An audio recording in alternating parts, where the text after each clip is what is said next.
Like you, Evelyn, I too love to talk, so this could be interesting. I grew up in an abusive, dysfunctional family and was sexually assaulted at my virginity at a very young age.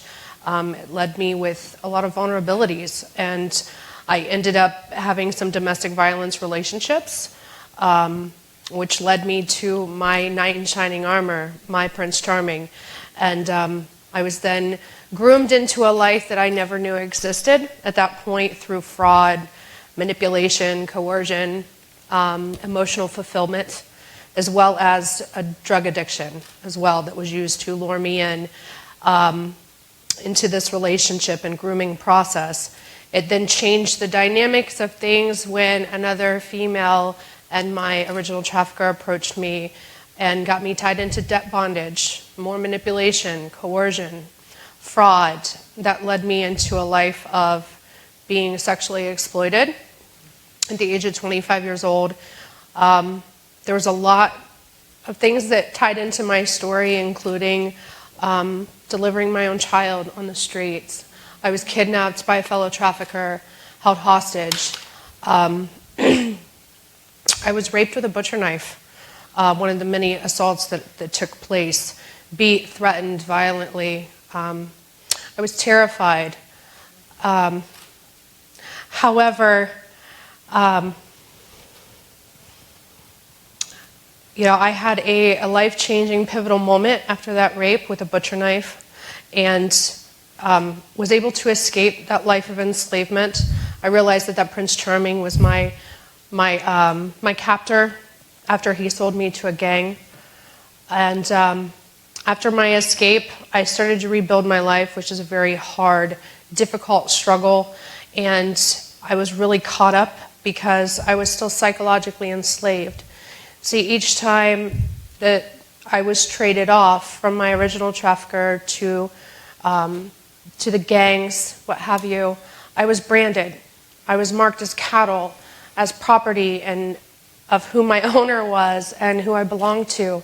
And so I earned enough money for my first cover-up and realized what my purpose was during one of those cover-ups, and that was to pay forward the freedom, mercy, and grace that had been given to me and helping other survivors of human trafficking that had been branded or scarred with violence reclaim their bodies through removing or covering their brandings. So I started Survivors Inc. In order to do that, we also raise awareness, create advocacy, resource connection for survivors to help them in their journey. We are survivor-led. Most of our volunteers are survivors. And it's just really amazing to be a part of, this fight against trafficking. I feel it's my duty to be here, to share my story, so that the public can understand what happened and help stand with us to put a stop to modern-day slavery. Wow, thank you.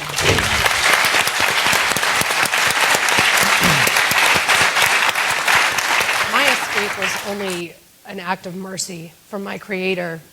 After that 2.5-hour brutal rape with a butcher knife, I found myself at the end of a rope, literally tied around my neck twice, hanging, feeling the misery, the addiction, the enslavement, the trauma, all leaving out the bottoms of my feet. And that feeling got to my knees, and I hit the floor, and I was really angry. I couldn't even die to be put out of my misery. And yet a voice came out of nowhere and said, I have a purpose for you, and it's not to die in the basement of a crack house. Thankfully, I did discover what that purpose was, is helping my fellow brothers and sisters by using my story to raise money, raise awareness in order to help them in their journeys. Going off of, Evelyn, yes, once we escape, that's a whole new hell.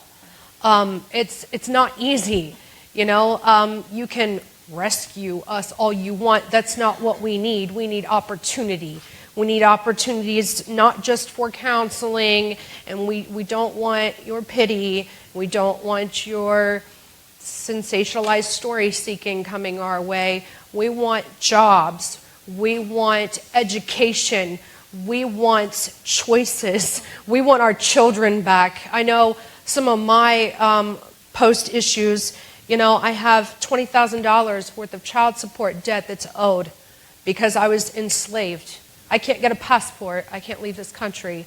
You know, there needs to be more startup money for survivors who want to start their own businesses. You know, I had to invest. I'm in current debt right now because I started an LLC on top of the nonprofit. You know, I had to have money in order to get that going. I know that funding is huge. I have to work tirelessly to try to make sure that our nonprofit, me and the small group of volunteers that we have doing fundraising, you know, we're working tirelessly to make sure that these applications that we have around the world of survivors needing services are able to be fulfilled.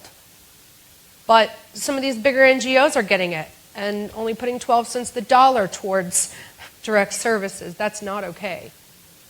That's not okay. We need more direct services. We need more resources. We need more opportunity. We need more choice. Thank you very much. Addiction is a hugely used manipulation tactic of traffickers by using a pre-existing addiction to or getting the victim to drugs in order to use the supply of drugs as leverage to coerce them into exploitation or to, so to speak, dangle the drugs in front of them to keep them going and putting money in the trafficker's pocket. With that being said, I second everything you said, of course. I want to piggyback, though, off of that a little bit and say that, you know, with the employment issue, yes, we need jobs, but we also need legislature to back us up in our efforts. Just for me personally, I can run an international grassroots nonprofit. I can start an LLC. I can, you know, fist and knuckle through life and try to survive, which is a daily occurrence. It's not a one-time event. Survival is not you're done. No, it's a daily feat. And I'm in the middle of that personal feat, but I can't go into McDonald's and get a job working the register because I have a theft from stealing 2 pairs of underwear from Sears because my trafficker wouldn't supply them. Little things that all tie into these big issues, the employment. I think prevention is a huge topic. I don't even know that I can say the top thing. I know that the public having their eyes open to the fact that this is your problem too. I am somebody's child. I am somebody's sister. You know, I have a child. Every one of these survivors has family and people that love and care about them. You can't keep acting like this isn't happening. And the more you're aware, the more you can do to help the issue. That's going to prevent some things. I know that I, too, have trained with Homeland Security to help law enforcement officers. That survivor-informed training to help you guys know what to do when you do intercede in a situation, instead of criminalizing that victim, being able to look at them with compassion and offer them real help. You know, that recidivism rate is extremely high, so we need to have that long-term sustainability and help and support for all survivors, not just the escape or rescue phase, as so many people like to put it. I started my LLC because we're in the middle of revamping and relaunching our nonprofit, Survivors, Inc., in order to do some bigger, grander things for those that we serve. Like I said, we now do RD brandings and cover-ups internationally. But I created this LLC because I've taken on advocacy and education. Education is key, and I love to be able to go into schools, educating with law enforcement, social workers, the basic public is great, but to go into these schools and teach these young children the red flags, the victim identification, the manipulation tactics of traffickers, giving them a crash course, a basic human trafficking 101 on what force is, what fraud is, and what coercion is, and how cunning and baffling ways they can be used against you to enslave you. And then telling them my story in depth, the raw, real vulnerability of my addiction and my pre-existing vulnerabilities before I got pulled in, you know, identifying with them. It opens their eyes to seeing how close to home this really is.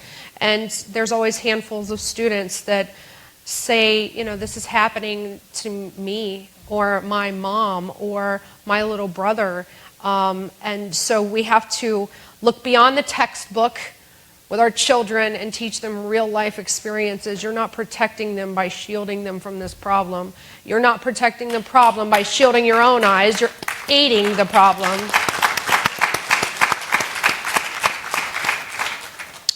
So yeah, prevention, and it's not, I don't think that we're going to see anything in our generation. We're not. It's up to us now to spark a fire in the younger generation and so on and so forth, so that instead of these numbers constantly rising every day as they do, because I don't know how many minutes we've sat here, but every 30 seconds somebody else goes into the life of human trafficking. Instead of those numbers continuing to rise, the more we educate, open our eyes, and get active and get involved, then those numbers maybe, just maybe, will start to go Jennifer, down. I wonder if you could very briefly address this question as well, because I know you're working with sex trafficking survivors, including youth in Ohio and around the country. And so are you seeing arrests as a problem for that community? And what happens to those minors? It's ridiculous. I know the arrests are quite frustrating for the adults, because the adult victims that are prosecuted or ticketed for solicitation, their pictures are all over the newspapers, they're all over the media, but these buyers, the main problem, let's just put it out there, if there was nothing being demanded, there'd be nothing to supply. But the buyers, they get away with maybe a ticket or going to a day school in order to avoid that.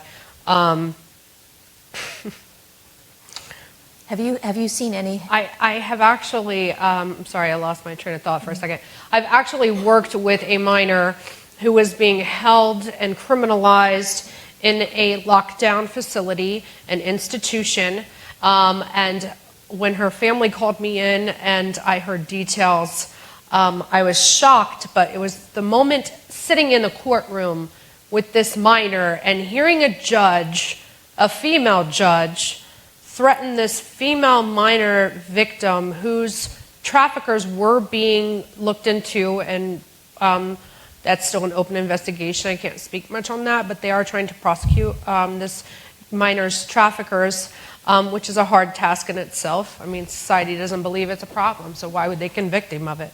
But anyways, so she's being held and locked up, and this judge looks at her and threatens her that if she doesn't learn how to comply more efficiently, that they will charge her with this felony as an adult that will make her register as a sex offender for the rest of her life, because she posted her own picture on Craigslist because it's all she knew. It's all she had been conditioned to know how to do in life and how to survive. This is a very real issue. There are minors more and more and more every day that are being criminalized instead of offered the restoration and help that they really need. But in all fairness, sometimes that is the only safe place to stick them, because the places that work with minors or the places that directly service survivors escaping the life and trying to rebuild, we don't have the funding to have enough beds to take care of everybody. So again, I'll bring that up too. But yeah, it's a very real issue, and my best thing for you would be, this job is not easy. It's not for the faint at heart. We see a lot of heartbreak. We see a lot of struggle. We see a lot of frustration in our lives daily and in everyday situations. But we've been called to be a light in the darkness, and we know that the world of human trafficking is about as dark as it can get in some phases, and it's for that one. We may work tirelessly day in, day out. We may live in frustration. We may live in heartbreak, but there's that one person who will get a hand up and be able to reach their hand out. And so I just want you to keep the hope that what you're doing is having an impact, and let's keep doing it. We have to keep pressing forward. We have to keep our head high, and we have to walk through this together. And you need to put your survivor leaders in the front of that. So I want to thank all of you.